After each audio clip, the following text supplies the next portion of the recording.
In this video, I'll guide you through the installation of the basic light wiring harness.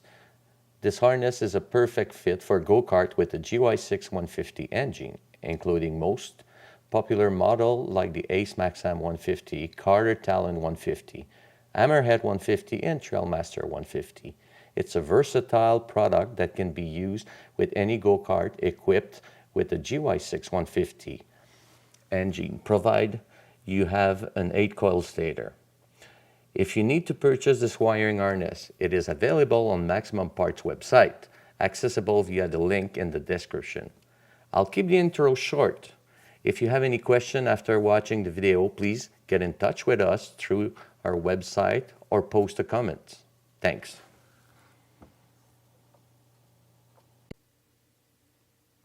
Here's what comes in the box. So you'll have the main cluster that have the low beam, off, and high beam. Also include a voltmeter gauge, and this one will be your boost that I will explain later in the video, including the wiring harness. So everything is adapted to actually be connected with a camera mount, and I'll include 3 of those in the box. One will be used for the gauge and the cluster, and 2 of those will actually come with those light, so you can use it to hook it up on the top of your machine. You'll also have 2 low beam light. This one will be a wire to extend it from the bottom of the machine to the top rack of the machine, and zip tie when you're done, at least to put all your cables safe so they're not in the way, especially close to your throttle pedal and also the stop or the brake pedal. And after that, you'll have the option between the oval light and the rectangular light. The first thing I'll install will be the top light, as it will make it easier as we lay down the wiring harness. Just to plug it, as the lights are there, it will just keep the connection together. So you'll receive a mount like this one here, and as you can see, there's a little piece of rubber here. You'll have to cut it like this one here, so it fits the bar on the top of your machine. So let's install the first light. So the first thing you'll have to do is just to slide this light into the adapter here, and just put your screw back in and tight it.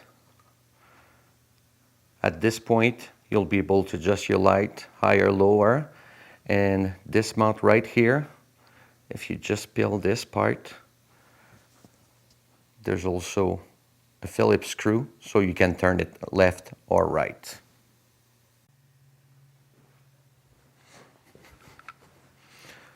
So in my case, I don't need to install that little piece of rubber, because when I put my light like so, I still have enough grip.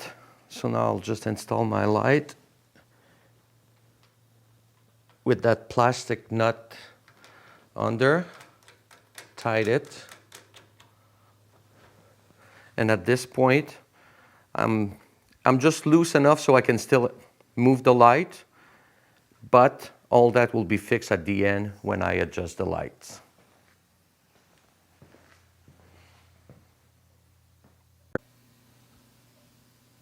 At this point, the only thing I did is just to install both lights on the top temporarily, so at least I can get the wire hooked up on the 2 connectors that you can see right now on the screen.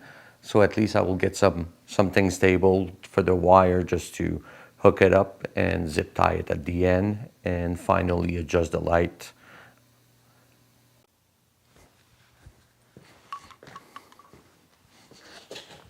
My next step will be to install this light that comes with an adapter and some bushing at the end. So I'll slide the light right here.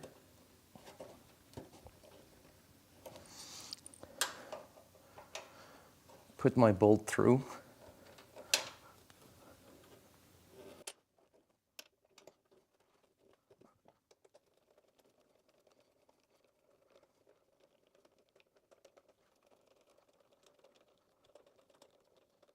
And at this point, I'll just put the nut right here. And again, just tied it temporarily. So now I'll be able to adjust the light at the end. So at this point, the bottom lights are installed. Wires are ready. So the next step will be to install the cluster with all the switch and everything, and just wire the rest of the machine.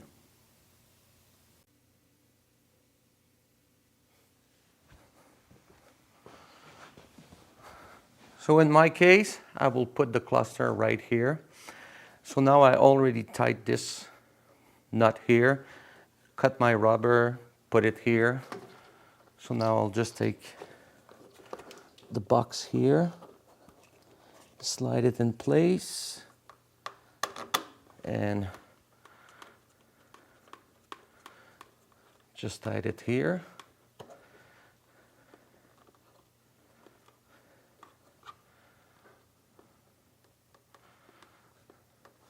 Like so. So now in this case, I have the high, off, low, and this one is to light up everything. So it will just jump the low and the high beam together. So the box is made to retrofit if you have those high-low beam light. In my case, I want two set up. So I only have the low or the high. So I use the bottom light to actually be my low beam and the top light to be my high beam. So in this case, when I'll push this button, only the bottom light will turn on. If I put it on high beam, only the top light will work. But in this case, if I need that added power or added light, the only thing I have to do, turn this switch on, all lights will turn on the machine when I'm on the high beam. If I just put it back to low, like this, only the bottom light will work. So that's kind of the purpose of this light, because it will depend on which light you will install. So the kit comes with some lights right now, but if you do have the original light from your machine with the high-low with the same connector, that means you would be able to use the previous light that you have on your machine. The voltmeter is only there as for a security. So what happened when I was testing the machine and the lights, the stator from that machine is not powerful enough to power certain lights. So at this point, I can read and I can see, so keep it at 13.7. So now it will charge the system. And if I go and put the boost on it, and if the voltage goes too low, what is happening, that will give you a hint that the stator is not powerful enough for your machine or for the lights. So now you would have to keep an eye on that. Otherwise, you'll burn the stator, regulator, or the battery. From the back of the enclosure, you will get your power line here with your ground. So the red one will be fused at 5 amp. That I can just put back right here. When you're done, it will be right here on top, so easy access in the case of the fuse blow up. The white one is the accessory, red is the power. And if you purchase the first wiring harness, you will have that connector on it. So as of right now, I won't plug it because I prefer just to plug everything first. Make sure that all the connections are right, because if you plug it right now and you short something, it will blow up the fuse here. The green one will actually go right here under the dash. I put it a little bit longer, but it connects to this bolts and nuts right here under, just to ground the entire system.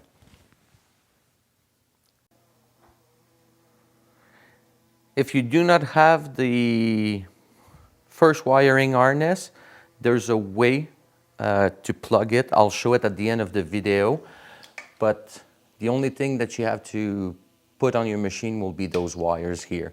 So I can show it at the end of the video for the one that didn't purchase the previous wiring harness.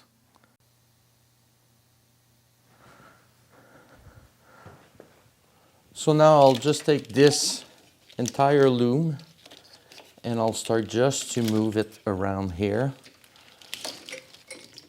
and you'll be able to put it behind following your previous wire if you have it, like so. So I'll just attach it out of camera, but I'll just run it here until the bottom. At this point, I took my wire, bring it here under the bar, right here, just above the steering knuckle, bring it down, turn around, put it under those clips here,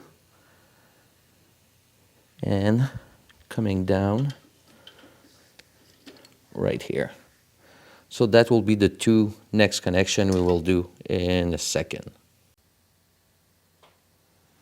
My next step will be to plug the first light here, like so. And if you notice, and you already have one of those machines, the green here will be ground, the white wire is high beam, and the blue wire is low beam. In my case, I only use two because I use the high beam up on the machine. But if you do have the previous light from your machine, you would be able to plug them in, and you will see the wire will match actually with the blue, white, and green.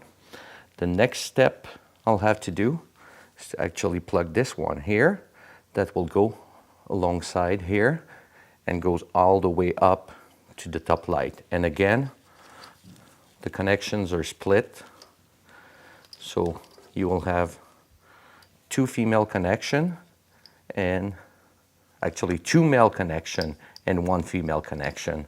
The female connection goes right here and will bypass right now. The pin is probably just crooked, so I'll have to set it up. But at this point, you just plug it here, run it all the way up, and those two connectors will split on the top of the machine and will connect to those lights. So that's something that we'll see in a second. So here's a little note. As you can just see, the pin down here weren't perfectly straight, so you can just push it with a little screwdriver or just a pin, and after that it will fit perfectly. So if you have some resistance, just take a look. Maybe those pins went sideways just a little bit. You push them and you push the connector slowly and it will go in. So now I have all my wires here that I put all together, zip tie, make sure they're not interfering with the brake pedal. And after that, I just turn the wire here, bring it all the way up. I connect it here, just temporarily, and I zip tie this one across to get my other light working. My next step will be to connect those two yellow wires to the two bolts here, that when I'll push the brake, it will actually trigger the switch here, and those two wires actually, it will feel like they're touching together. The orientation doesn't matter. As long as you put both wires there, it will work. At this point, I connect those two wires here that they're coming down, and also I just clip everything under those tabs just to keep all my wire organized. As for those two pedals, that's the one that actually control your machine. So you want to make sure your wires are not close or actually will interfere with those two pedals, as for a security reason.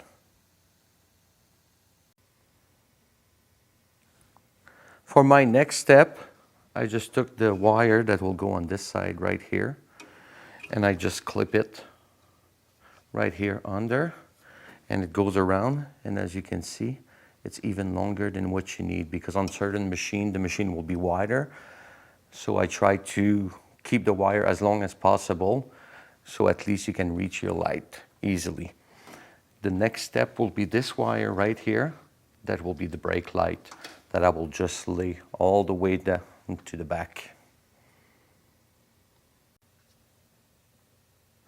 So I've got the wire coming here all the way. Now I just made a loop here. So out of camera, I'll just lay it down with all the zip tie. And after that, the wire will just go up right here with my other wire. So now I have my wire coming here, and it's right here that will control the brake light. So now I'll connect this one here with the brake light just above that you don't see. The next step, the green wire will go to any ground. In my case, I'll just put it here on the regulator, right in the electrical box, just to make it easier.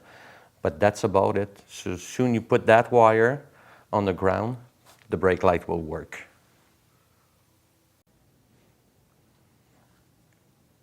Before you connect the last connection, the first thing you should do is to check to make sure all your wires are zip tie and they're not interfering with anything. That will include the brake lever, the shifter, the steering knuckle, anything, brake pedal, throttle pedal, because that's the part that actually controls your machine and you don't want the wire to interfere with those parts. So in my case, I zip tie those one here. Like I said earlier, the fuse is right here on top, so it make it easier if you have any issue. Also, the green wire will come right here, but right under, and I'll just put it under. So now they will be ground with the metal from the machine. And the last step, I took my two wires and put it right here under, and I'll connect this one. At this point, everything will come alive and everything should work. So we'll test the light in a few seconds. As I said earlier, you might not have purchased the first wiring harness from us, so you will be able to buy this connection right here. So the red one is actually coming from the battery, but you can use your switch wire because the switch will have a positive somewhere that will come. So now, usually it will be red, but just be careful, test it, and you'll see it. The white one will be accessories on your machine. So when you turn on the switch on your machine, that's when the cluster, the enclosure will become alive and you'll get all your lights.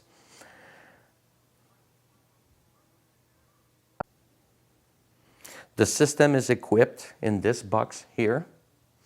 There's a relay. So that's why we need those two wires. So what's happening is I'm using the white one, the accessories wire, to trigger the relay and bypass the switch with the red one.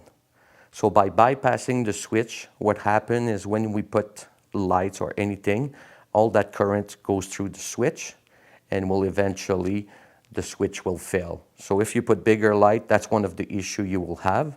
So now in my case, I just bypass the switch.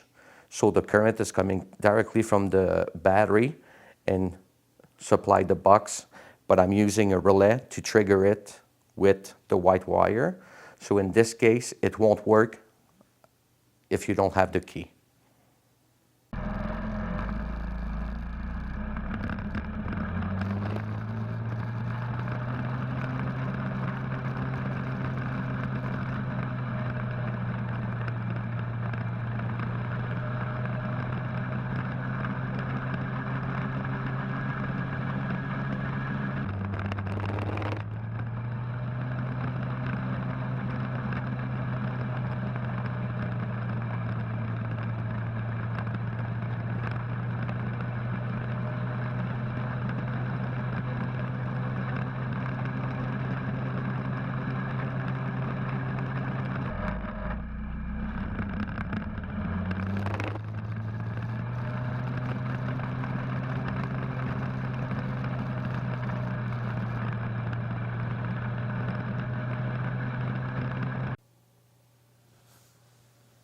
Thanks for watching. Subscribe, like, share, comment.